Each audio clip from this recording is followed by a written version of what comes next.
Out with the Old is one of the more final missions you'll do on this series of Michigan maps, and in some ways it may not be the absolute hardest mission, but there are some tricky spots and pitfalls to avoid. So I'm going to show you how I did this mission, let you get some tips, and hopefully have you see some things not to do.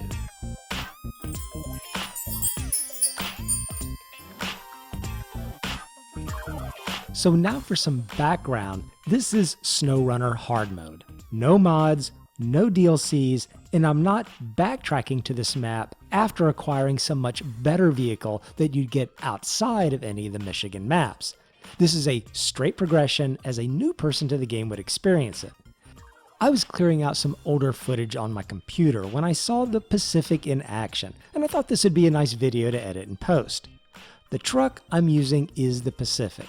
It's straight stock as you would find it on Drummond Island, so there's nothing special I've done to the truck. Now, right from the start, you've got to start carefully navigating this rig and the massive generator trailer. Wiggling it past the gate isn't difficult, but it does remind you that this is a long, big load that you're hauling.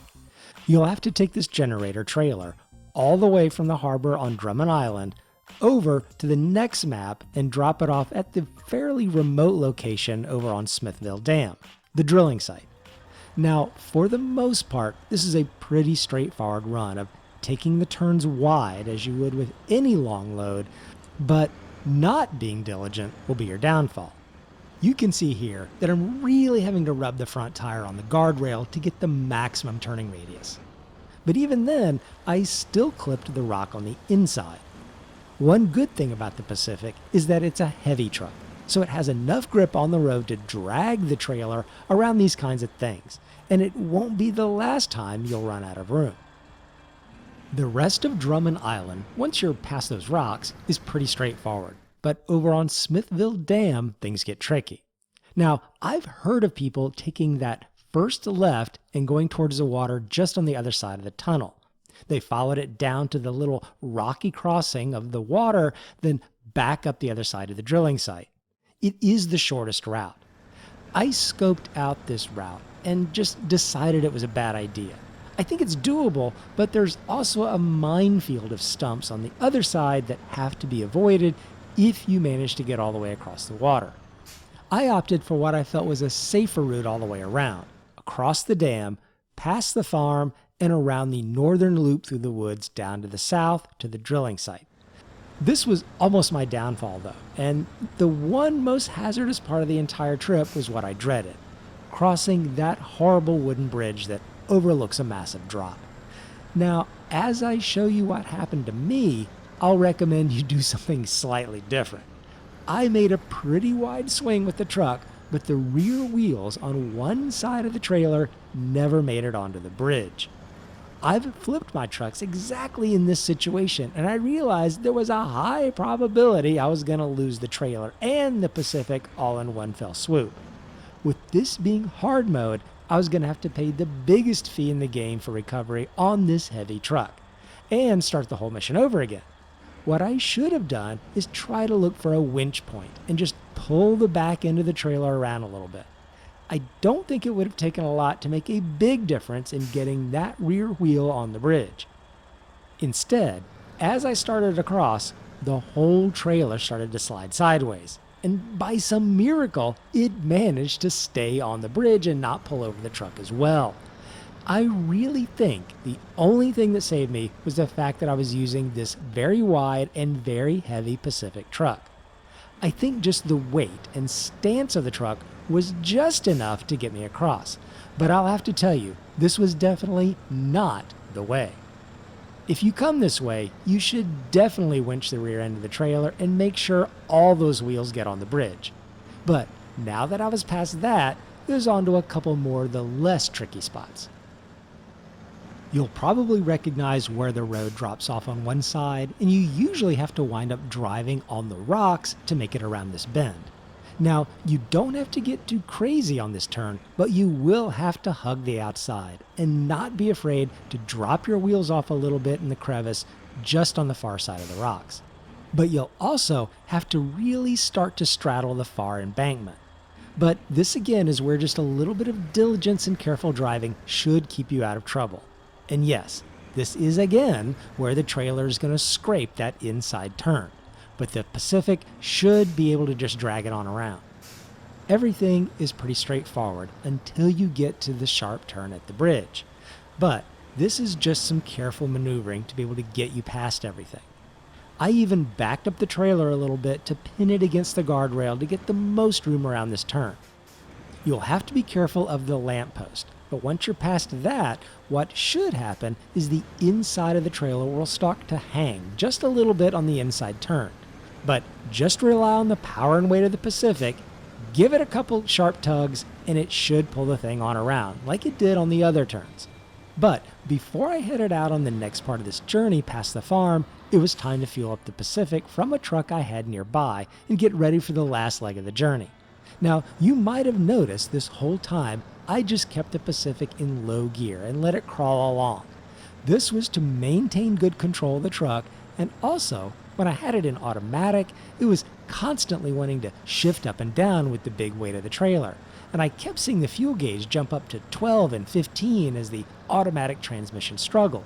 So in this case, I just felt it was better to keep the thing in low gear, and in the long run, maybe even save me some fuel.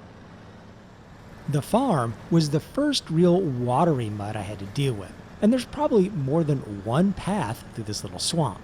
But I decided to pull the thing across on the right-hand side, and the truck made it no problem. As I was leaving the farm and climbing that first hill, it was also the first time the Pacific gave me any problems at all with power and grip to be able to pull the trailer. The wheels weren't even really spinning a lot, it just seemed to be short of actual muscle, which surprised me. But a little winch assistance is all you'll need to get on up this hill. There's also a lot of winch points, including telephone poles. There was an occasional rock that even got in my way a little bit, but that was just a good reminder not to be too cocky about this run because it wasn't over yet. There was still plenty of places for me to get stuck. Now, once I reached the logging camp, it was time to bear right and take the longer but safer route up and around to the north and back down to the drilling site. I had been down those other smaller roads, and there was almost no way I was going to get this trailer down those little roads, so the long route it would have to be. As it turned out, I was right. The only problems I had were similar to the hill back at the farm, where I just didn't have enough power or grip to get the truck up some inclines. But this northern route is also very blessed with a lot of the telephone poles, so that's another reason I think to take this route. There was one tricky part where the trailer really wanted to tip over to the inside. I think there's a bit of soft ground on the inside of the turn, but there's a lot of those in SnowRunner, and with a load like this, it's just not the kind of thing you can always avoid. As I rolled into the drilling site, I really thought I had it made, but the game threw a couple more little hang-ups my way. The first was getting snagged a little on a stump and having to re-maneuver the trailer. The second was my fault. As I approached the trigger, I stopped the truck just a little prematurely for getting the reward, and got the Pacific and trailer stuck in the mud. There were no winch points, and no matter what I did, I just kept getting the truck farther and farther buried into the muck. After a few minutes, I just went and got the very trusty and tried and true Fleet Star and brought it around to the rescue. Even using the Fleet Star to hook up onto, the Pacific and trailer were so heavy it just dragged the Fleet Star into the soup. I was also afraid to unhook the Pacific from the trailer because you know what can happen sometimes there. The trailer can sink down into the soft mud, and if the Pacific is riding too high, it won't be able to rehook back onto the saddle. So no matter what, the Pacific and the trailer were both coming out together. Fortunately, I was able to wedge the Fleet Star in between the platform and cargo container just to hold it in place and winch the Pacific out of the mud. But it did feel pretty close, and even then, it took a bit of a yank to get it free. It was also a little bit embarrassing to realize that I had probably only stopped about 2 feet short of triggering the mission before I got stuck, but hey, that's what the game's all about. So, that was my experience I had a little while back with this rather final Michigan mission.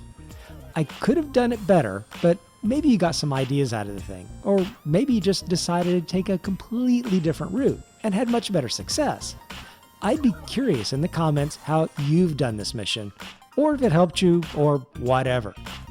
Take care, and I'll be talking to you later.